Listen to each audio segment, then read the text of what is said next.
The sky above the planet Vaelian had always been the color of deep copper. Every morning, when the twin suns rose from behind the great mountains of Kor, the clouds turned a shade of orange so rich and warm that even the oldest elder of the Vaeli people would stop walking and look up.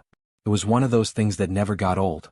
No matter how many years passed, no matter how much the world changed around them, the sunrise on Vaelian always made a person pause and feel something deep inside their chest.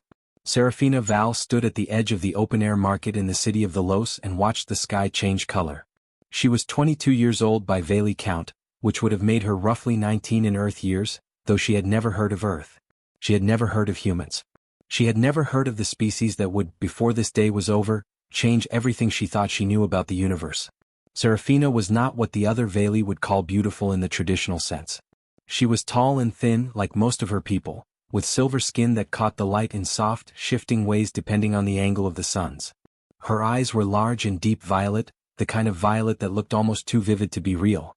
Her hair was long and pale, the color of white sand, and it floated slightly around her shoulders in the magnetic field that every Vaeli body naturally produced. She had a small, sharp face, high cheekbones, and hands with 4 long fingers that moved constantly when she talked, because the Vaeli spoke not just with words but with hand movements that added meaning and emotion to every sentence. She was carrying a basket of blue root vegetables and a cloth bag full of dried herb bundles, walking slowly through the crowded morning market, nodding at the vendors she recognized and pausing to smell the spiced oils that an old woman sold from a cart near the fountain. The market smelled of warm stone and sweet smoke and something that was almost like cinnamon but not quite. Beside her walked her younger brother, Oren. He was 16, shorter than her, with the same silver skin and violet eyes but rounder features and a wild energy that made him seem like he was always about to run somewhere.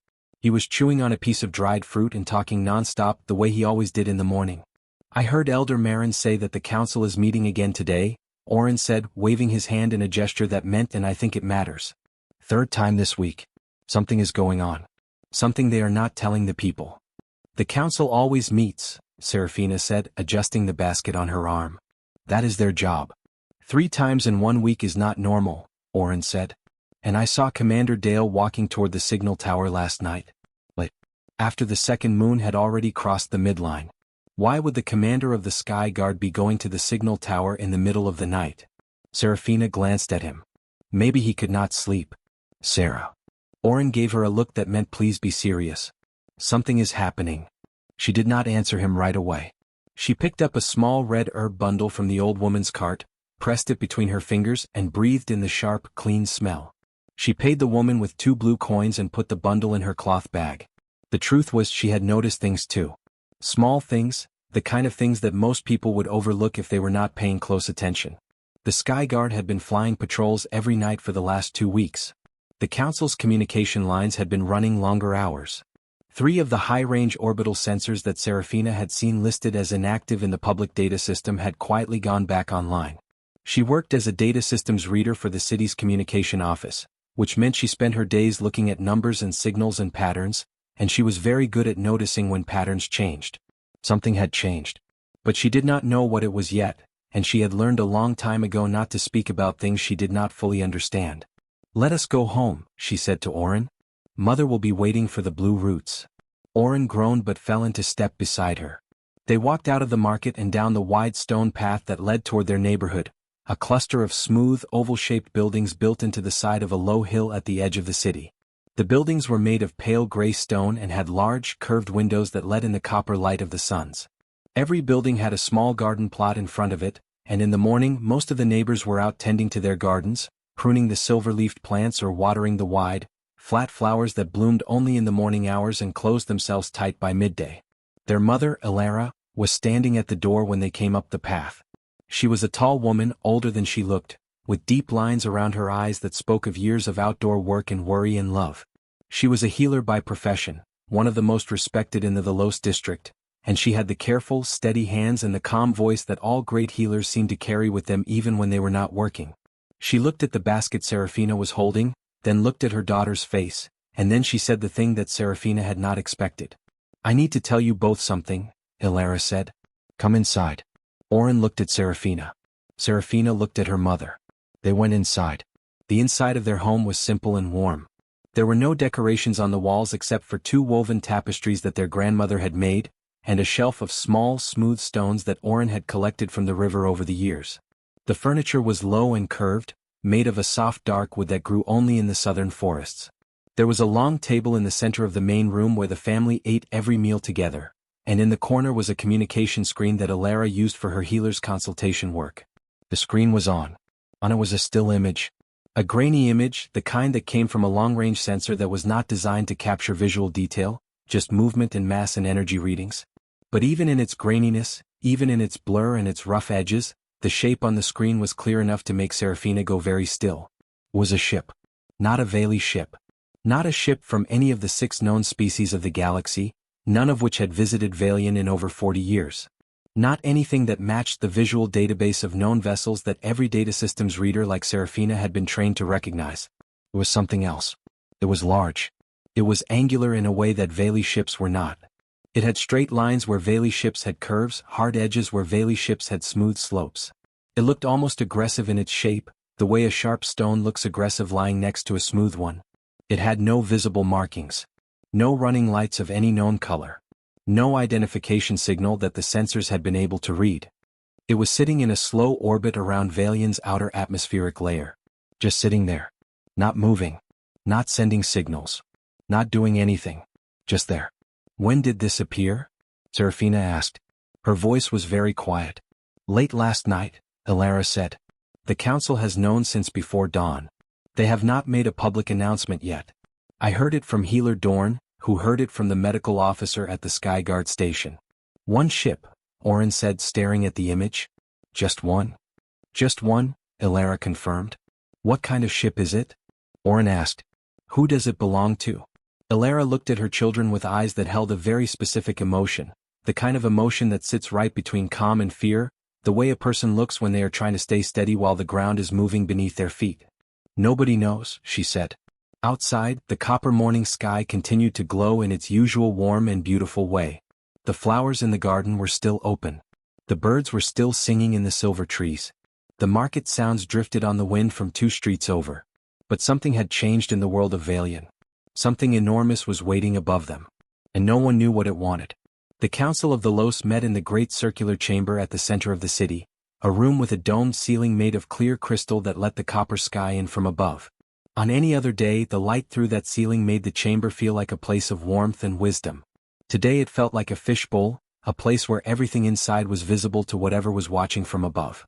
Elder Marin stood at the center of the chamber floor.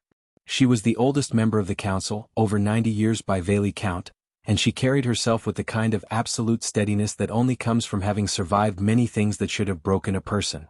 Her silver skin had faded to almost white with age, and her violet eyes had gone pale, almost gray, but they were sharp. Terrifyingly sharp. Around her, in the curved rows of seats that rose in a gentle slope from the chamber floor, sat the 42 members of the full council, along with 12 military commanders, 8 chief scientists, and a handful of senior communication officers, one of whom was Serafina's direct supervisor, a quiet man named Aldrin. Serafina should not have been there. She was not a council member. She was not a military commander or a chief scientist. She was a mid-level data systems reader, and she had absolutely no business being inside the great chamber during a closed emergency session. But Aldrin had sent for her specifically, which meant she walked through the doors with a small card that marked her as present by authorized request, and she sat in the back row of the observers section and tried to look like she belonged there, which was not easy when her heart was beating so fast she could feel it in her throat. The reason Aldrin had sent for her became clear within the first 10 minutes of the session. The anomaly in the signal pattern, Elder Marin said, gesturing to the large display screen at the front of the chamber, which showed a complex wave pattern of incoming signal data, was first detected 6 days ago. Our initial assessment was instrument error. Our second assessment was a natural atmospheric phenomenon.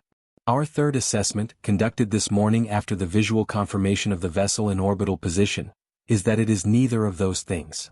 The signal pattern on the screen was strange.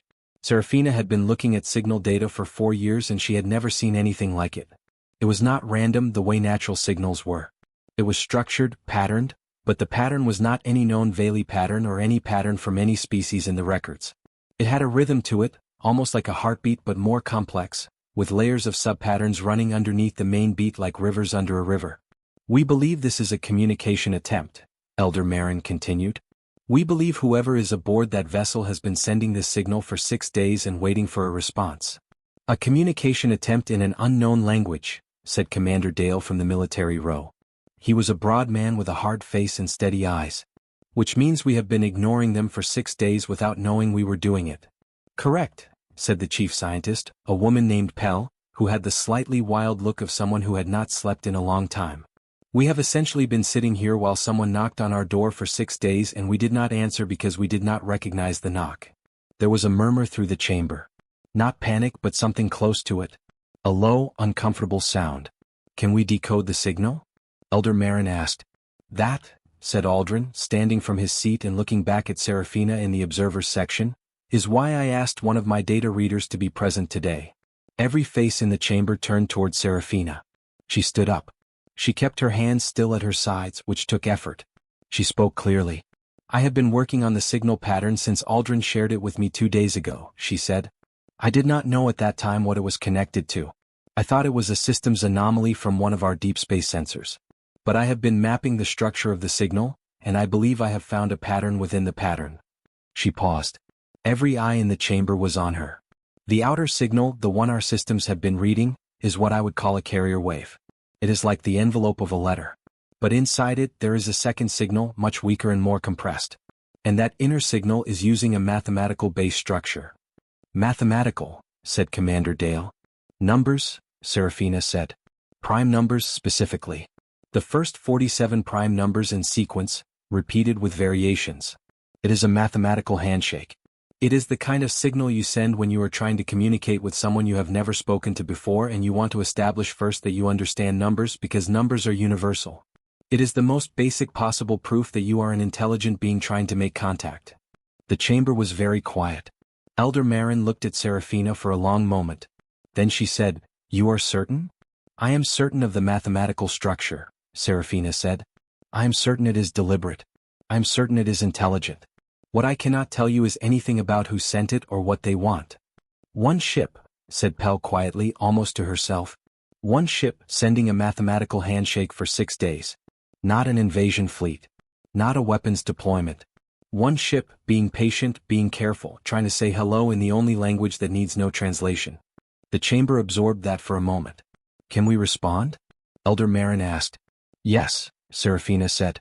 If you authorize the signal tower to transmit on the same frequency band, I can prepare a response using the same mathematical structure. We continue the prime number sequence. We add our own variation. We let them know we received their message and we understand it. And then what? Commander Dale asked. He did not sound hostile, just cautious, the way a careful soldier always sounds when entering unknown territory. And then, Serafina said, we wait and see what they say back. Elder Marin looked around the chamber at the council members, the commanders, the scientists. She looked at the image of the angular ship on the display screen. She looked at the signal pattern with its strange rhythm and its hidden mathematical heartbeat. Then she said, prepare the response. Serafina Val will lead the communication team. Serafina sat back down. Her hands, now that no one was looking at her anymore, were shaking very slightly. Not from fear exactly. From something more complicated than fear. From the feeling that she was standing at the edge of something so enormous that she could not see its shape yet. That she was about to take a step into the unknown and that the step could not be taken back. Oren would have called it exciting. Serafina called it terrifying. They were probably both right. The signal tower of the Los stood on a high ridge at the northern edge of the city, a tall, narrow structure of dark metal that had been built 40 years ago to maintain long-range communication with the orbital stations and deep space survey ships. It had not been used for first contact communication before. No one alive had ever used anything for first contact communication. The last time the Vaeli had made contact with a new species was before Elder Marin was born, and the records from that contact were stored in the deep archive and had not been opened in decades. Serafina spent the rest of that morning and all of the afternoon preparing the response signal. She worked in the signal tower's main operations room, a round space filled with screens and control panels, with 2 other data readers, a young man named Kale and an older woman named Tef, who both understood signals but had never done anything like this before either. Nobody had. The response Serafina constructed was simple. She took the prime number sequence that the unknown ship had been sending, continued it from where it had stopped, and added a new layer underneath it. The new layer was a simple binary count, 1 and 0, building into a pattern of beats that encoded a very basic mathematical truth, the Vaeli equivalent of saying we hear you, we understand numbers, we are intelligent, we are here. She checked it 6 times. Kale checked it twice more. Tef ran it through the pattern verification system 3 times. Then Serafina sent it. The signal left the tower at the speed of light. Given the orbital position of the unknown ship, it would reach them in approximately 4 seconds. Serafina counted the seconds in her head while staring at the monitoring screen. 4 seconds out. 4 seconds for a response to come back, if the response was immediate. 8 seconds total. She counted to 8. Nothing came. She counted to 20. Nothing. Maybe they are analyzing our signal, Kale said. He was young, maybe 18, and he was working very hard to look calm. Maybe, Serafina said. She counted to 60. 1 full minute. Nothing. Perhaps our signal did not reach them, Tef said. It reached them, Serafina said. She was looking at the monitoring data. I can see the confirmation in the atmospheric bounce back. The signal left our atmosphere intact. It reached the orbital layer. She kept watching the screen. 3 minutes passed. Then 4. Then 5.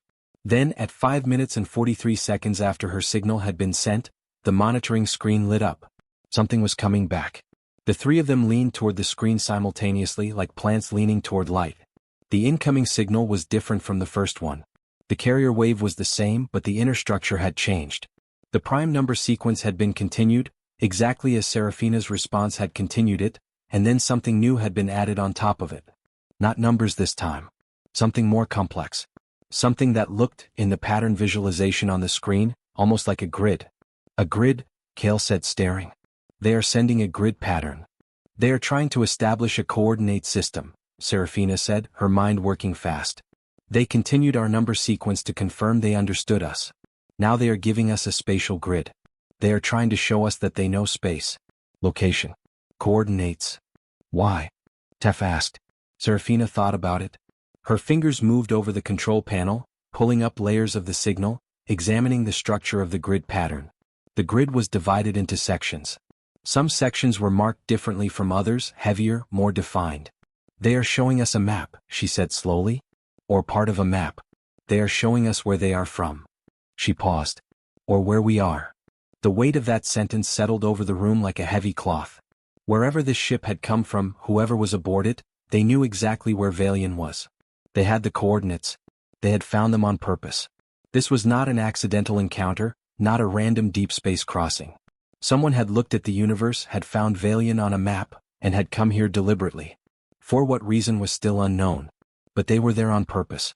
That night, Serafina stayed in the signal tower while Kale and Tef went home to sleep. Elder Marin had authorized round-the-clock monitoring and had assigned Serafina as the primary communication analyst on a temporary emergency basis, which meant she had a cot in the back room of the operations space and a supply of food from the council's stores and permission to contact any resource in the city that she needed. She did not sleep. She sat in front of the monitoring screen and worked on the signal, pulling it apart layer by layer, mapping the structure, looking for more hidden patterns, more information tucked inside the mathematics.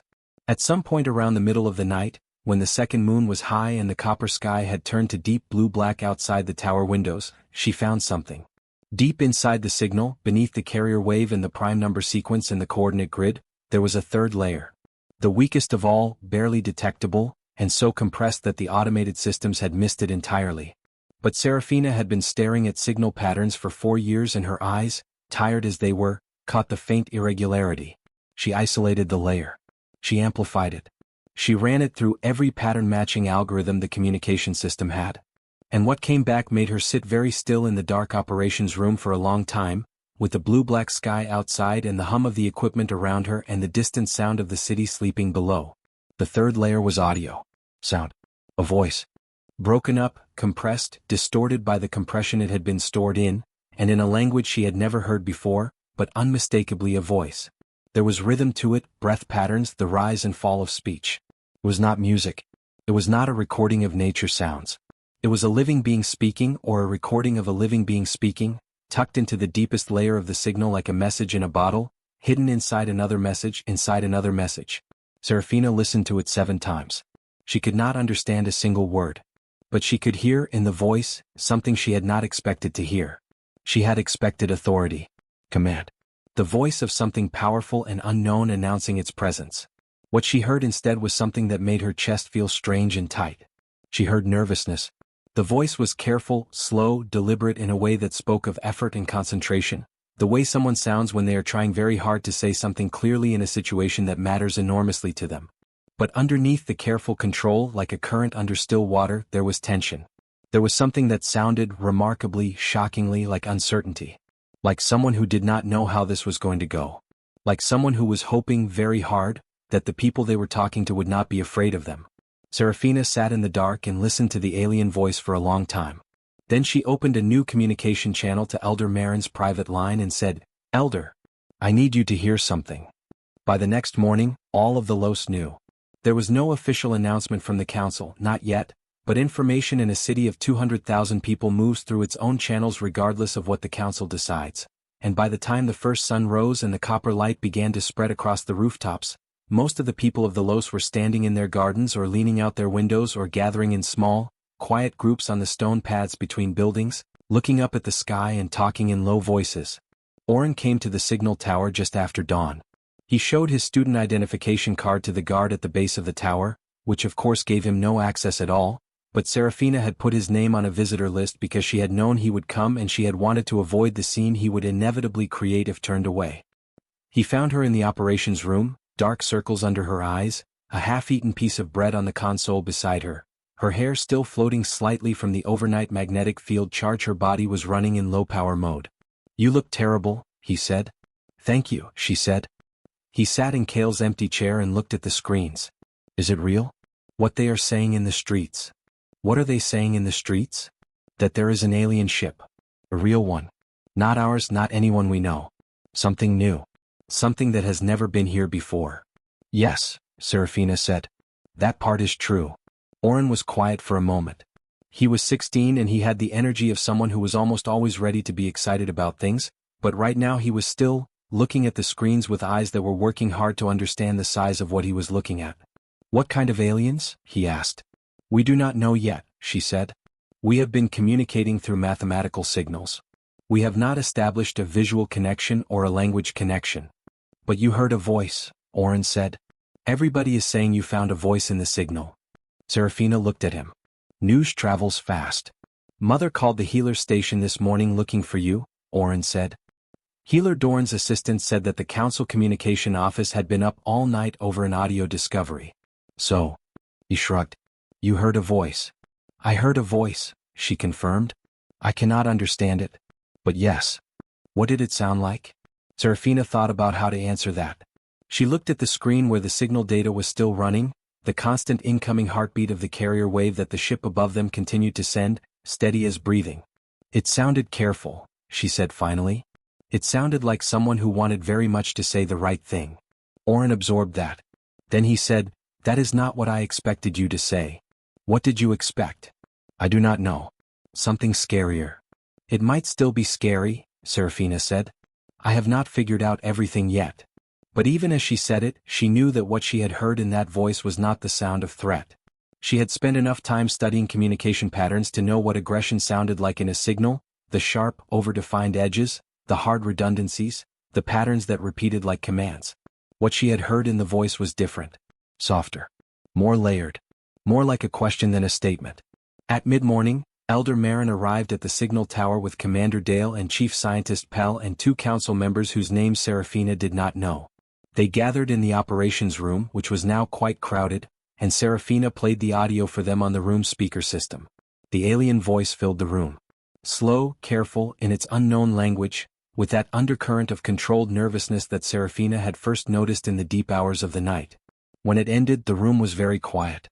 Commander Dale said, "We need a language bridge. Without the ability to communicate in words, we are stuck in mathematics. Mathematics can convey information, but it cannot convey intent. Not fully. A language bridge takes time," Pell said.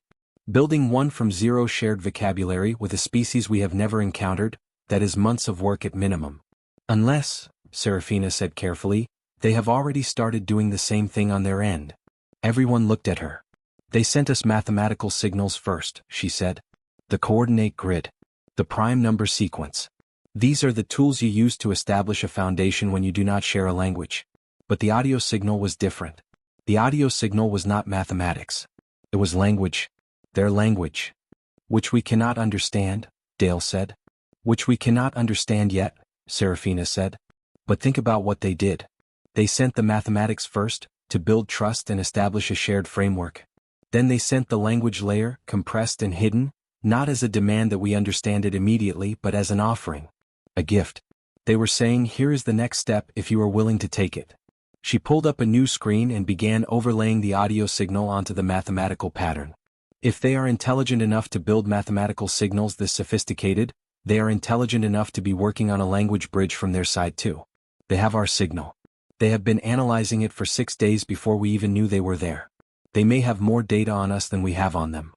Pell leaned forward, looking at the overlay Serafina had constructed. Her expression shifted from tired to something sharper and more alive. If they have been monitoring our communications generally, not just the response signal we sent, then they might have intercepted our open broadcast frequencies. The public channels. The entertainment broadcasts. The news. And if they have been working on understanding our language from those broadcasts, Serafina said, then the next signal they send to us might be more than mathematics. The room absorbed this. Elder Marin looked at the screen for a long time. Then she said, send them another signal. Continue the mathematical exchange but add something new. Add language. Use simple words, short sentences, basic vocabulary. Give them as much material to work with as we can. And ask a question, Pell said suddenly. A simple question. One they can answer with a yes or a no. Something that requires them to respond in a way that is unmistakable. Serafina nodded. She was already building the new signal in her head, layer by layer. I know what question to ask, she said. She prepared the signal over the next 2 hours. The mathematics came first, a continuation of the exchange they had been building, a few new elements that added complexity and showed increasing sophistication. Then, layered carefully on top of it, she added language. 50 simple words in Vaeli, each one repeated in a pattern that connected it to a number or a mathematical concept, building a tiny preliminary dictionary, a seed from which a language bridge might grow. And then, at the very end, in the simplest and most direct combination of mathematical and linguistic elements she could construct, she asked the question, are you alone? The signal went up. The 4-second wait. The monitoring screen. The room full of people holding very still. And then, 47 minutes later, not 4 seconds, not the near-instant response of the first exchange, but 47 minutes of silence while the ship above them presumably did something with what it had received, the answer came back. It was not in mathematics. It was in Vaeli. Broken, imperfect, structured oddly in ways that made the grammar slightly strange, but unmistakably, shockingly, heart-stoppingly Vaeli. 2 words. Not alone. Commander Dale said something under his breath that was not suitable for the record. Chief Scientist Pell pressed both hands flat against the console and leaned on them like her legs had stopped working. Elder Marin did not move or speak for almost a full minute. And Serafina, who had spent the last 36 hours running on no sleep and the pure raw energy of something she could not name, felt tears come into her eyes without warning, which surprised her so much that she almost laughed. Not alone. Somewhere up there, in that angular ship with its straight lines and its hard edges, in the dark and the cold and the vast silence of orbital space, there was not one being but more than one. A crew. Team. A group of people, or whatever word they used for themselves, who had come together across the darkness and found this copper-skied world and spent 6 days carefully, patiently, hopefully trying to say hello. Not alone. Neither were the Vaeli anymore. The council voted that evening to attempt a visual communication. It was not a unanimous vote. 8 council members voted against it, arguing that moving too fast was dangerous, that they knew almost nothing about the species in that ship, that visual contact was a significant escalation from signal exchange, that caution was more important than curiosity. 12 members abstained, uncertain. 22 voted yes. Elder Marin cast the deciding vote herself, which was unusual. Normally she guided the council to decisions without putting her own vote on the scales. But she looked at the screen with the 2 words on it, not alone, and she said, we vote yes, and that was the end of the debate. Serafina spent the evening preparing the visual communication protocol.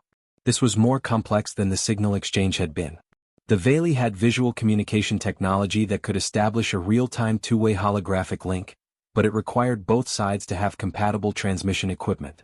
She had no idea what the ship above them had. So she sent a simpler offer. A transmission format description. An invitation. In the fragile building language bridge they had begun to construct, layered carefully with mathematics, she tried to say, "We would like to see you if you are willing to let us, and we are willing to let you see us." The response came back in less than an hour this time. It was an acceptance. And it came with something else, something that Serafina had to analyze 3 times before she was sure of what she was reading. They sent a name. Not an individual name. A species name. Human. Serafina said it out loud. Human. The word felt strange in her mouth, made of sounds that were not typical Vaeli sounds but that the language bridge was already beginning to accommodate. Human. What does it mean? Kale asked. It is what they call themselves, Serafina said. That is their name. Human, Elder Marin repeated, trying the word in the same careful way. And they are not alone. There are multiple humans on that ship. Yes. How many humans exist? Commander Dale asked. He had been very quiet for the last hour, sitting in the back corner of the operations room with his arms crossed and his hard face focused on the screens. He asked questions rather than making statements, which was how Serafina could tell he was operating in the mode he called taking measure rather than making a decision. Unknown, Serafina said. The information we have does not extend to population data. A species we have never heard of, Dale said. Never encountered. Not in our records, not in the records of any of the 6 known species. A species that has one ship over our planet and calls itself human. Yes, Serafina said. And we are about to put their image on a screen in the council chamber, Dale said. It was not quite a question and not quite a statement. Yes, Elder Marin said. We are. The visual link was established at the 9th hour of the evening with the council chamber full, with the medical team on standby outside the doors, with Commander Dale's Skyguard on alert status, with most of the council members sitting very straight in their seats in the way people sit when they are trying not to show that they are nervous. The large display screen at the front of the chamber lit up. And on it, for the first time in the history of the Vaeli people, a human face looked back at them. The room froze. Not in fear exactly. Not in hostility. In something more primitive than either of those things. In the raw, unprocessed shock of otherness. The physical reality of a face that was unmistakably a face, with eyes and a nose and a mouth in roughly the arrangement that the Vaeli face had them, but so different in every specific detail that the similarity and the difference hit at the same moment, like 2 waves from opposite directions meeting in the same place. The skin was not silver. It was a warm brown, a rich, deep color like polished wood. The eyes were brown too, darker than Vaeli eyes, smaller, without the large violet depth, but focused and sharp, and Serafina noticed with a catch in her chest, nervous. Very visibly, very clearly nervous. The person on the screen was sitting in a chair in what looked like a control room full of equipment and other figures moving in the background, and they were trying to appear calm and largely succeeding, but the hands that were folded on the surface in front of them were folded tightly, the knuckles slightly pale, the grip just a little too controlled. They were scared. Not aggressive. Not commanding. Scared and trying to be brave despite it. The human on the screen said something. In their own language first, a few words, then haltingly with the imperfect but remarkable grammar of someone who had been working very hard and very fast to learn in Vaeli, "We are glad to see you." The chamber was absolutely silent. Then Serafina realized that everyone was looking at her, because she was the one who had been managing the communication, and she was the one who was supposed to respond. She stepped forward toward the screen. She looked at the human face looking back at her. The nervous eyes, the tight hands, the careful controlled expression. She said in her own clear voice, "We are glad to see you too." The human on the screen at those words let out a long slow breath. The hands on the surface in front of them unclenched very slightly. And somewhere in the background of the human ship's control room, behind the person on the screen, another figure who Serafina could barely see in the edge of the visual frame made a small gesture, a quick motion with one arm, the universal shape of a person pumping their fist quietly in private relief. Serafina felt her mouth curve into something that was very nearly a smile. They had come all this way. One ship. Across the darkness of space, to a world whose name they had not known, carrying a species name that meant nothing to anyone here, and they were relieved. Genuinely, humanly, unmistakably relieved. Because they had been hoping. They had come all this way hoping that it would be okay. His name was James Cole. He was the captain of the human ship, which was called the Resolute, and he was 41 years old by human reckoning, which Serafina calculated was roughly equivalent to 47 in Vaeli years given the difference in their planetary cycles. He was not what she had imagined. She had not imagined anything specific, because she had tried hard not to let her imagination run ahead of the facts. But if she was honest with herself, The part of her that did imagine things had expected something colder. Something more distant and formally authoritative. A species that arrived in a single ship, alone, above an inhabited world and sent mathematical signals for 6 days, seemed like it should belong to a being of iron composure and calculated intent.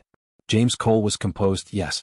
He was clearly a man who had spent a long time learning how to stay steady in difficult situations. But he was also warm in a way that came through even across the visual communication link, even through the imperfect and still developing language bridge, even across the impossible distance of everything that separated their two species. He smiled. Humans smiled.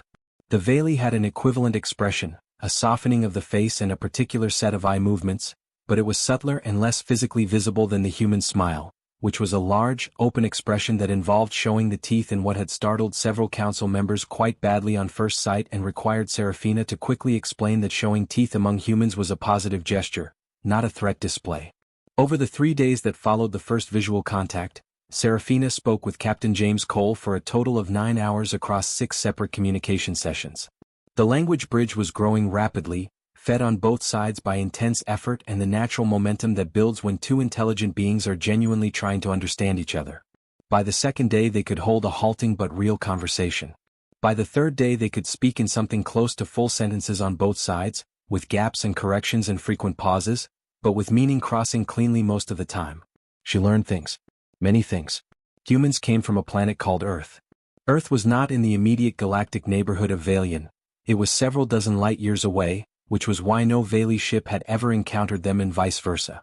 Earth had a single sun and a single moon and a surface that was mostly covered in a substance called ocean, which was a vast expanse of liquid water so immense that it took days to cross even by fast ship. The sky above Earth was blue, not copper, and the light was different, softer in some ways, harsher in others. Humans were, by the standards of galactic civilization, very young. They had not been traveling between star systems for long. They had been developing as a species for hundreds of thousands of years, but their space travel technology was recent, their reach into the galaxy was still limited, and the Resolute was not a military vessel or an exploration command ship in the sense that the Vaeli would recognize. It was something the humans called a scout, a small, fast ship designed to go ahead of the larger community and look and listen and make contact. How many of you are on the Resolute? Serafina asked during the third communication session. James Cole, whose face she was beginning to be able to read with more accuracy each day, showed a small, slightly rueful expression that she had begun to associate with humor that was slightly self-deprecating. 23, he said. Serafina looked at the size of the ship in the orbital sensor images. That ship can carry more than 23. Yes, he said. It can carry 42. But this kind of mission, when you are going to a world where you do not know what you will find, you do not take more people than you need. Fewer people means fewer variables. Fewer things that can go wrong. Fewer costs if... He paused, then chose not to finish that sentence in the particular direction it had been heading. Fewer complications, he said instead. Serafina heard the unfinished sentence anyway. Fewer costs if things go badly.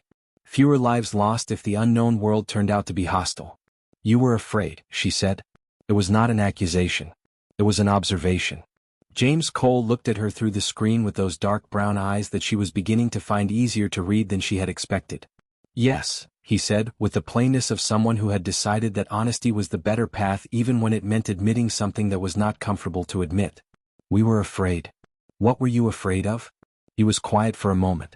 Then he said, that you would look at us and see a threat. That the first thing you would feel when you saw our ship would be fear, and that the first thing you would do about that fear would be to arm your defenses and close the door. Serafina thought about Commander Dale and his sky guard on alert status and his arms crossed in the back corner of the operations room. Some of us did feel that, she said honestly. Some of us still do. I know, James said. That is why we waited. 6 days. We could have established contact on the first day. We chose to wait and signal first so that you would have time to decide how you felt before you saw us. We wanted to give you the choice. Serafina looked at him for a moment. You came here on purpose, she said. You knew where we were. You had our coordinates. Yes. How? He seemed to choose his next words carefully. We have been listening to the universe for a long time, he said. Humans have been pointing instruments at the sky and listening since long before we could travel to the things we were listening to. And Vaelian has been broadcasting signals into space for many years. Some of them reach Earth. We have been talking to you for years, Serafina said slowly, without knowing it. Without knowing it, he confirmed. Your science broadcasts. Your public communication channels. Your entertainment programs. You watched our entertainment programs?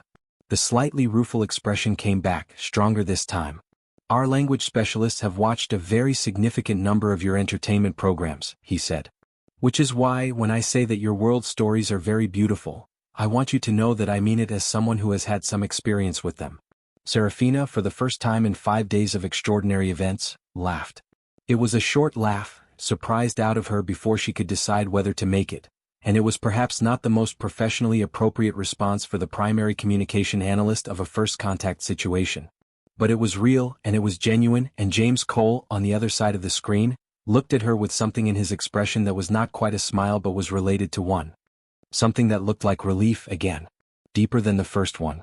The relief of finding that across all the impossible distances of species and world and language and culture, something as small and human and Vaeli as an unexpected laugh could still cross the gap. On the 5th day after visual contact was established, Commander Dale asked to speak with Captain Cole directly. Serafina was present for the session as she was for all sessions, but this one was different from the beginning. Dale had prepared. He sat in front of the communication screen with his back straight and his expression controlled and a set of written questions in front of him, and he asked them in order, with precision. He asked about the Resolute's weapons systems. About its speed and range capabilities. About whether there were other human ships in the vicinity. About whether Earth had made contact with any of the 6 known species before coming to Vaelian. About what humanity's territorial ambitions were. About whether the Resolute carried recording equipment that had been documenting Vaelian's surface. James Cole answered every question. Directly, without deflecting or evading. He confirmed that yes, the Resolute had weapons systems, defensive primarily but capable of offensive action. He confirmed that it was fast. He confirmed that there were no other human ships within several light years. He confirmed that humanity had not yet made contact with any of the 6 known species, that Vaelian was their first contact in this region of the galaxy. He confirmed that yes, there was recording equipment and that it had been running, that they had been documenting the planet from orbit. You have been recording us without our knowledge or consent, Dale said. It was not a question. For the first 6 days, yes, James said without flinching. From orbit, atmospheric and surface observation. After first visual contact was established, we shut down the observation array. We have not recorded anything since. What were you looking for? Everything, James said simply. Population distribution. Technology level. Military capability. Agriculture. Energy production. We were trying to understand what kind of people you are before we introduced ourselves. Why? James paused. This was the kind of pause Serafina had learned, that meant he was choosing carefully between several honest answers and trying to find the one that was most complete. Because we wanted to know if you would be frightened by us, he said. And we wanted to know if we should be frightened of you. And what did your observation tell you? Dale asked. It told me, James said, that you are a peaceful world. That your cities are spread out and open, not fortified. That your technology is sophisticated but your military infrastructure is relatively small for a world of your population. That your broadcasts are full of art and science and everyday life. That you have arguments with each other and disagreements and problems, the way every living society does, but that you do not have the look of a people who are built primarily for war. There was a pause in the room. And what did your observation tell you about whether we should fear you? Dale asked. James looked at him through the screen. It told me that if you wanted to be dangerous, you had every opportunity to be and you chose not to be. It told me that a people who build open cities and fund art and have healers who make house calls are people who have decided that taking care of each other matters more than fortifying against each other. Dale was quiet for a long moment. Serafina watched his face work through something. Then he asked the question that had clearly been waiting at the back of all the other questions. Why did you come alone? One ship. Why not come with a fleet? Why not show strength? James looked at him. And then James said something that Serafina thought about for a very long time afterward, something that seemed simple but was actually, the more she turned it over in her mind, one of the most significant things she had heard in her life. Because, James said, we learned a long time ago that when you show up somewhere with a fleet, the conversation that follows is always about the fleet. The fleet becomes the only thing anyone can think about or respond to. A fleet says, we are powerful, we are a threat, we are here to demonstrate what we can do to you if you do not cooperate with us. And then the only conversation possible is a conversation between fear and power. He paused. We did not want that conversation. We wanted a different one. Dale said, And if we had been hostile? If we had tried to destroy your single ship? Then we would have been destroyed, James said plainly. That was the risk. We accepted it. Dale looked at him for a long time. Then he stood up and left the room without another word. Serafina watched him go. She knew his face well enough now to know that the expression he wore as he walked out the door was not hostility or suspicion. It was something harder to name. Something that looked like a man encountering an idea that was inconvenient to him because it was so completely different from the framework he had spent his career operating inside that it required him to go somewhere quiet and rethink things.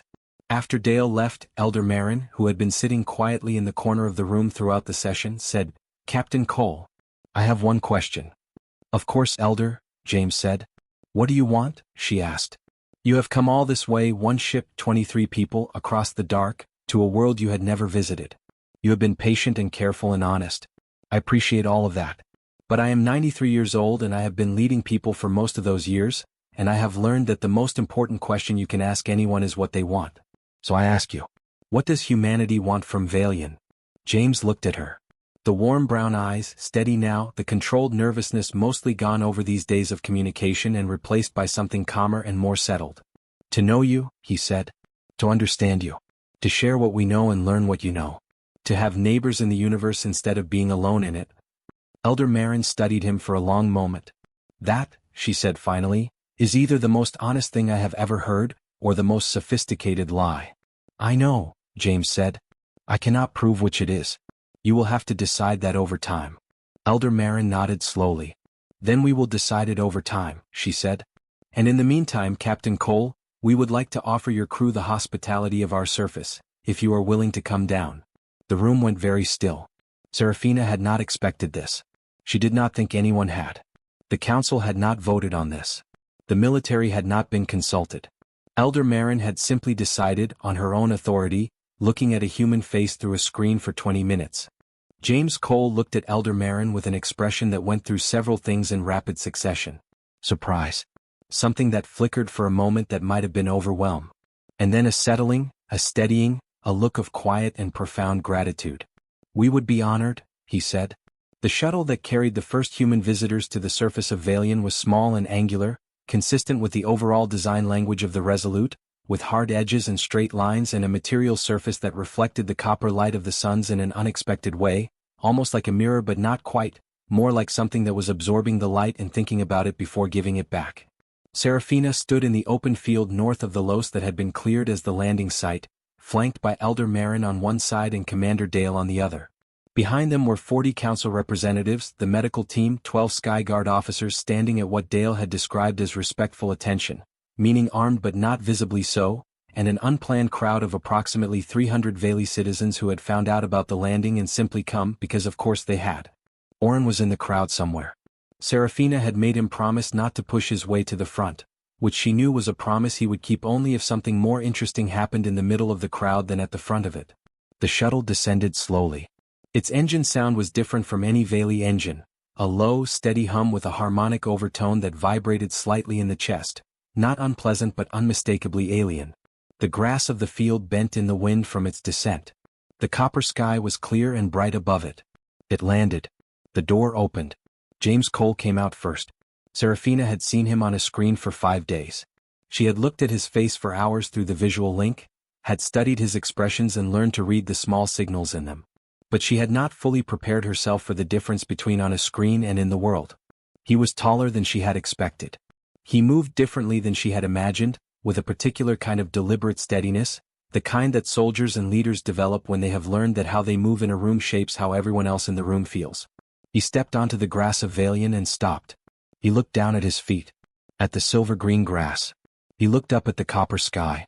He breathed in, and Serafina could see from 50 feet away the particular quality of that breath, the deep, slow, conscious breath of someone who wants to remember the exact sensation of a moment. He had been to other worlds, she suspected. He was a captain of a scout ship. But no human had ever stood on this world before, and he knew it and he wanted to feel it properly. Then he looked up and found her face in the crowd and walked toward her.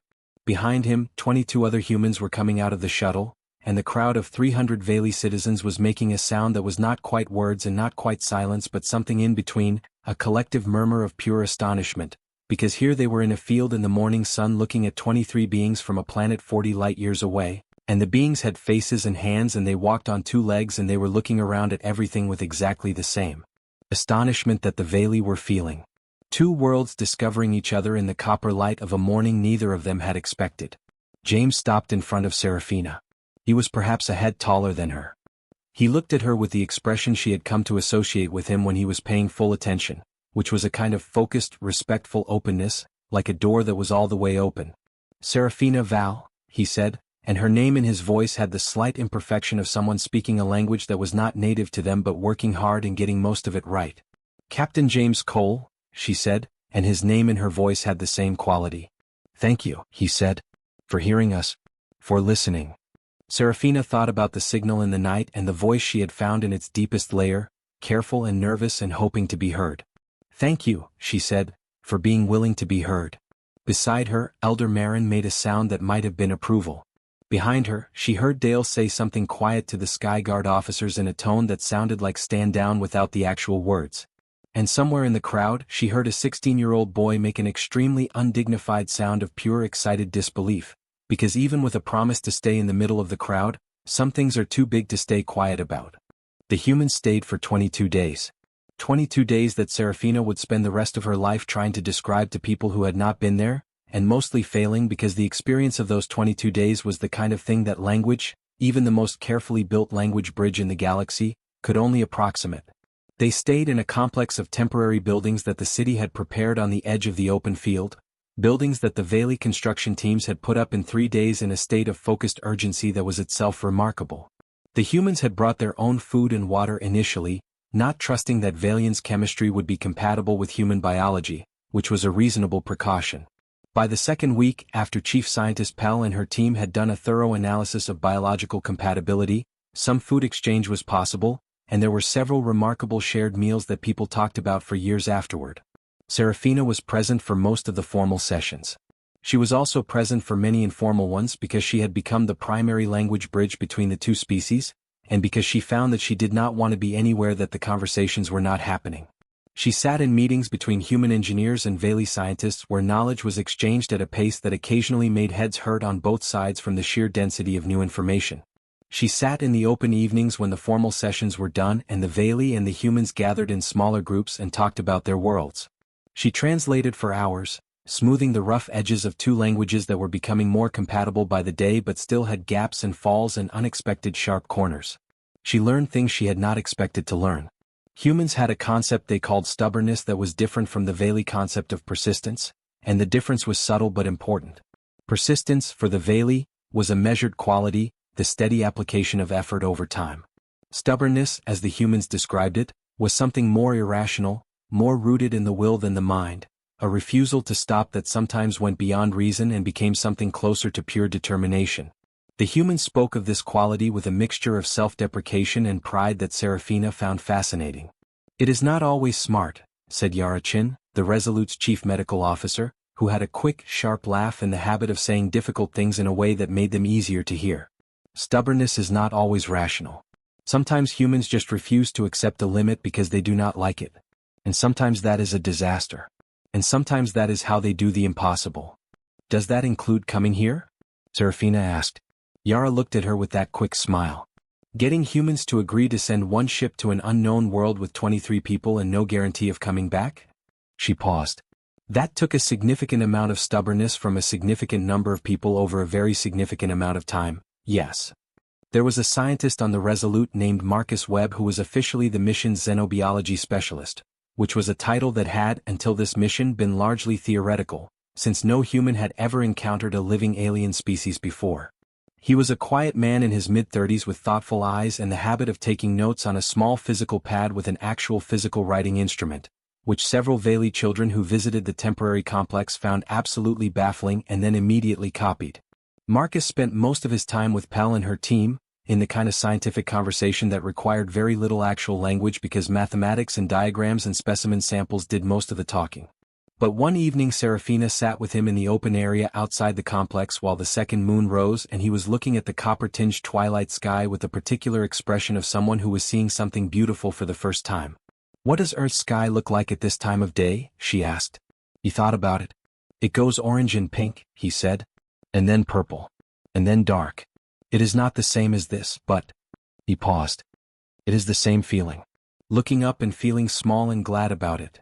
She thought that was one of the most precisely accurate descriptions of looking at a sky she had ever heard. James Cole spent his days mostly in the formal sessions with Elder Marin and the council, working through the complicated questions of what this contact meant and what the relationship between the two worlds could or should look like going forward. These were not easy conversations. They were careful, slow, occasionally tense, the way all conversations are when they are genuinely about something that matters. He was good at those conversations. He was good at listening, which was rarer than it seemed, and good at admitting when he did not know something, which was rarer still.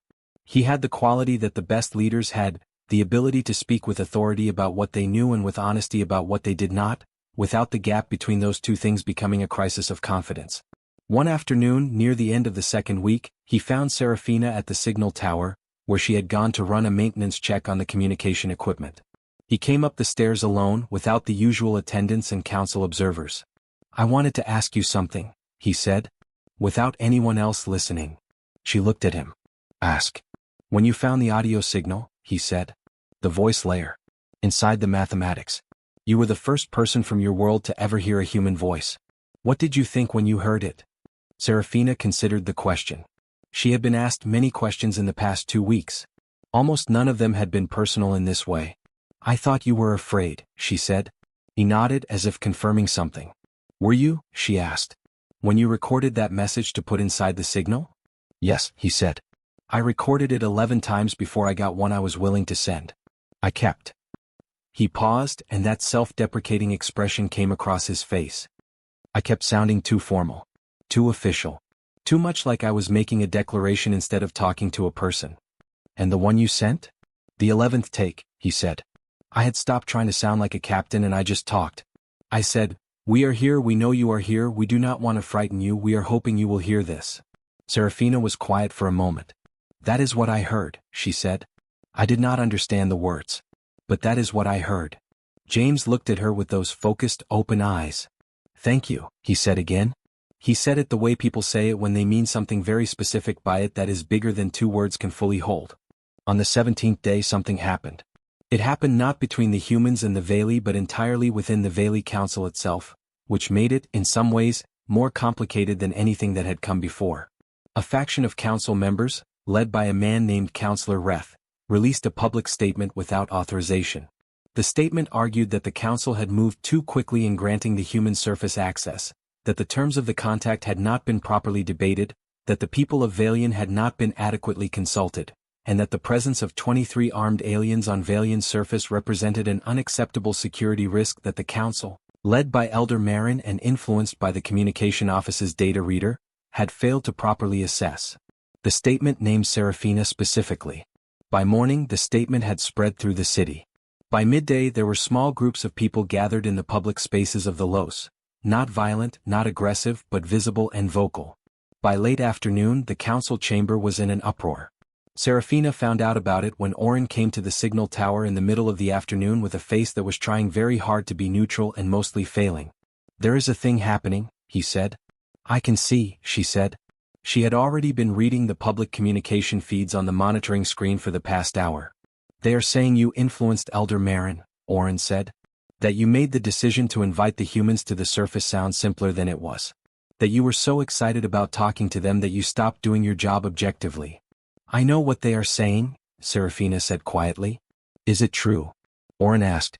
He said it the way someone says something when they already know the answer but need to hear the other person say it. Serafina looked at her brother. "No," she said. "It is not true. I reported what I found. I did my job. Elder Marin made the decision to offer surface access, and it was her decision to make." "Then why are you not angrier?" Oren asked. Serafina thought about it. "Because," she said slowly, "the people saying these things are afraid. And being afraid when an alien ship appears above your world is not unreasonable. Fear does not make them wrong to be afraid. It makes them wrong only in who they are choosing to direct it at." That evening, Elder Marin held an emergency full council session. It lasted 4 hours. Serafina was not in the chamber for it, but she heard the recording afterward. Elder Marin was magnificent, in the way that a mountain range is magnificent, enormous and unapologetic and completely unmoved by the weather hitting it. She answered every concern systematically. She acknowledged the failures of communication that had allowed the public statement to feel necessary to those who made it. She defended every decision. She stood behind Serafina by name, stating clearly that the data reader's work had been rigorous and objective and essential. The vote to continue the contact on current terms was 31-11. Reth's faction was not satisfied but was outnumbered. What happened next was the part that Serafina did not expect. James Cole asked for permission to address the council directly. Not through Serafina as interpreter but directly, in Vaeli, imperfect but increasingly functional, in his own voice. Elder Marin granted it. He stood in the council chamber, the first human ever to stand there, tall and steady in the copper light coming down through the crystal dome, and he said in careful and plainly spoken Vaeli, "I understand that some of you do not trust us. I understand that is reasonable. I did not come to your world expecting to be trusted. Trust is built over time and we have had very little time. I want to say only this, if this contact is causing harm to your society, harm to your peace, harm to the unity of your people, then we will leave. I mean that without any condition attached to it. We will go back to our ship and wait, or we will go home entirely, and we will leave the choice of whether to continue this contact to you and to your future, not to us." He paused. "We did not come here to make your world harder. We came because we hoped that knowing each other would make both our worlds better. If we were wrong about that, tell us and we will go." The chamber was very quiet. Then Elder Marin said, "You will not go. But the offer tells me something important about who you are. I thank you for it." Later that night, when the council session was over and the crowds in the streets had mostly gone home and the city was settling back into its ordinary sounds, Serafina stood on the roof of the signal tower and looked up at the sky. Somewhere up there, in the dark above the copper clouds, the Resolute was still in its orbit, steady and patient and alone. 23 humans, choosing to be patient while the world they had come to find figured itself out. She thought about James Cole standing in the council chamber and offering to leave. The ease of it, the complete sincerity of it, the way it had cost him nothing and everything at the same time, because it was genuinely meant and genuinely costly and genuinely necessary. She thought about what he had said to her about stubbornness. About how sometimes the impossible thing happens because someone refuses to accept that it cannot. She stood on the roof and looked up for a long time. On the 20th day the Resolute received a signal from Earth. Serafina was in the communications room when it came in, sitting with Kale and doing a routine monitoring check. The signal came through on the deep space frequency that the human ship used for long-range communication, and it was not her business to read it, and she did not read it. But she saw James Cole's face when he came to the surface that afternoon, and she knew that the signal had contained something significant.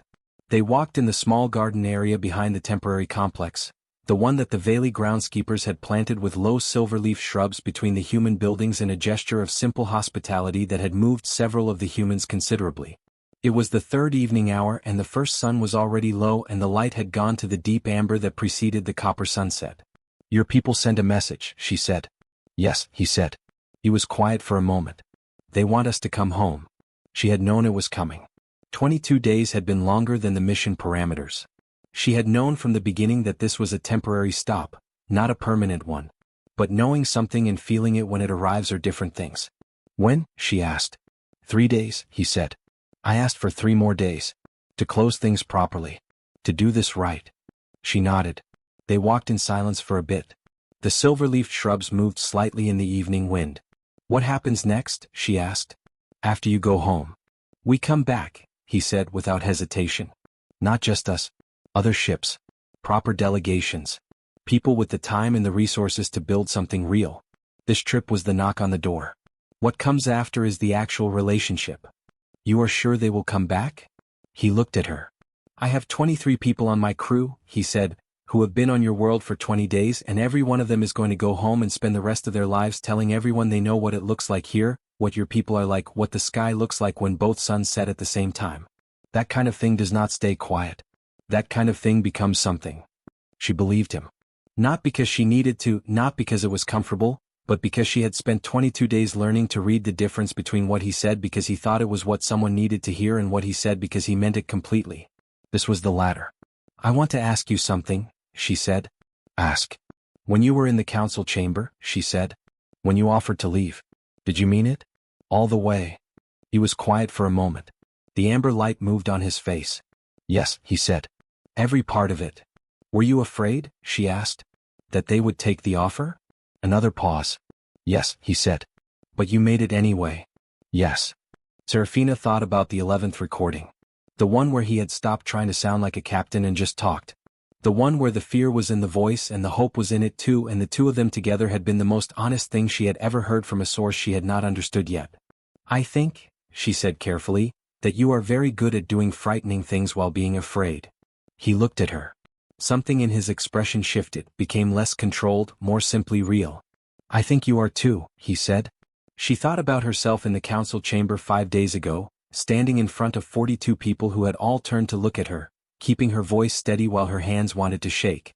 She thought about sitting alone in the operations room in the middle of the night, playing an alien voice in the dark over and over, deciding what to do with what she had found.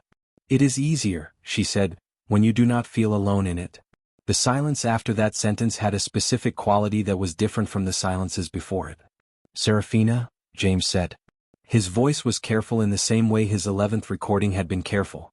The way something sounds when it has been considered and not rushed. I want to ask if it would be permitted. If it would be acceptable. For me too. He stopped. She waited. He started again. When we come back. When the next ships come. I want to ask if it would be possible for me to be on one of them. I am requesting a specific assignment. I put the request in before we left Earth. It has not been approved yet. She looked at him. I want to come back here, he said simply. I want to continue this. She was quiet for a moment. The amber light continued to deepen toward copper. This, she said. He looked at her with those focused, open eyes. All of it, he said. The work, the contact, the bridge building, the conversations. Pause. Specifically these conversations. The garden was very still. The silver-leafed shrubs did not move. The sky was enormous above them. Serafina thought about the moment on the first morning when she had stood at the edge of the market and watched the sky change color and felt that something in the world had shifted without knowing yet what it was. She thought about the voice in the signal, careful and frightened and hoping. She thought about 22 days of learning, of translating, of standing at the edge of something enormous and choosing not to step back from it. She said, I think that can be arranged. He looked at her. She looked at him. And in the amber light of the alien evening, 2 people from worlds 40 light-years apart stood in a small garden between silver-leaf shrubs and understood each other perfectly, in every language that mattered. On the 22nd morning the humans left. The whole city came out. Not just 300 people this time, not just the council and the military and the official representatives. The whole city. Families standing in the fields at the edge of the Los, children on their parents' shoulders, old people with walking sticks standing at the highest points they could find. The merchants had closed their market stalls. The healer stations were running on minimal staff. The Sky Guard had abandoned any pretense of maintaining crowd lines. Vaeli came out to watch because this was the kind of morning that people knew without being told, was one of the mornings that the world would measure time against afterward. A before and after moment. A line in the story of a people. The humans came out of the temporary complex in a group, carrying their cases and their equipment and the gifts that the Vaeli had given them over the 3 weeks. The carefully chosen things that represented something true about the world they were leaving. Marcus Webb was carrying an armful of dried silver-leafed plants. Yara Chin had a small carved stone from Oren's collection, which Oren had given her on the 18th day with the specific instruction that she take it back to Earth and show it to humans and tell them it came from a Vaeli river. James Cole walked beside Serafina for the last few hundred feet of the path to the landing site. He did not say much. She did not either. The goodbyes had been said properly the night before, in the long, careful, important conversation that had lasted until the second moon crossed the midline and neither of them had wanted to stop. The things that needed to be said had been said. What remained now was the walk and the sky, and the particular quality of a morning that knows it is carrying something. At the edge of the landing site, he stopped and turned to face her. 3 months, he said. Maybe 4. That is how long before I can request transport back. The approval process is. 3 months is not long, she said. He looked at her. The brown eyes, clear and direct in the copper morning light. No, he said. It is not. He picked up her hand. 4 long fingers, silver skin. He held it briefly in both of his. He said her name once more, the way he said it now, with all the care of someone who had learned a word that mattered and said it correctly. Then he walked to the shuttle. She watched the 23 humans board. Watched the door close. Watched the shuttle rise on its engine hum, the harmonic overtone vibrating in the morning air, the grass bending in the downwash. Watched it climb into the copper sky, getting smaller and smaller until it was a bright point of reflected light, and then just a point and then nothing. The crowd around her was very quiet. 20,000 people, maybe more, all looking up at the same piece of sky where the shuttle had been. Serafina stood among them and looked up too. The sky above Vaelian was the color of deep copper, the way it always was in the morning, rich and warm and beautiful, and the clouds were moving slowly in the high winds above the city, and somewhere above those clouds, above the atmosphere, beyond the orbital layer, a ship was turning its nose toward home, and 23 humans were beginning the journey back to a blue-skied world 40 light-years away. Beside her, Oren stood with his hands in his pockets and his eyes on the sky. "They are coming back," he said. It was not quite a question. "Yes," she said. "You are sure?" She thought about a voice in a signal, nervous and hoping, sending itself into the unknown. She thought about a man standing in a council chamber offering to leave when leaving was the last thing he wanted to do. She thought about a small garden with silver-leafed shrubs in the amber evening light, and two people from impossible distances speaking clearly to each other in every language that mattered. "Yes," she said. "I am sure." Oren was quiet for a moment. Then he said, "I want to see Earth." Serafina looked up at the copper sky. "Maybe one day you will." "Maybe one day we will go," he said. "Together." She smiled. The full Vaeli expression of it, the eye movements and the face softening and the particular quality of presence that the expression carried in her people. She smiled and she looked up at the sky where the ship had gone and where the stars would be again tonight, closer now in one sense than they had ever been before, now that some of them had faces. The market sounds began to drift up from the city below as the shops opened again and the ordinary morning reasserted itself in the way that ordinary mornings always do, patient and unhurried, not caring how large the previous event had been. The flowers in the gardens were still open. The birds were still singing in the silver trees. Everything was the same. Everything was different. Serafina Val stood at the edge of the landing field on the copper morning of the 23rd day and looked up at the sky, and the universe, which had been full of unknowns for all of her life and the lives of everyone she had ever known, felt, for the first time, like something she wanted to step further into rather than something she needed to stand guard against. A single human ship had appeared above their world. And the Vaeli girl who had found a voice in a signal had listened. That, she thought, was where it always began. Not with the arrival. Not with the ship or the signal or the mathematics or the first careful words across the dark. But with the choice to listen. With the choice to hear. With the choice, when something unknown and frightening and enormous arrived above your copper sky, to be the kind of person who stayed at the monitoring screen until the middle of the night and kept looking for what was hidden in the noise. Because sometimes, buried inside what looks like nothing, inside what the automated systems cannot read and what the easy eye would overlook, there is something speaking. Something careful. Something hoping. Something that came all this way across the dark alone just to say, "We are here. We hear you. We are not as different as we feared. We are not alone." The end.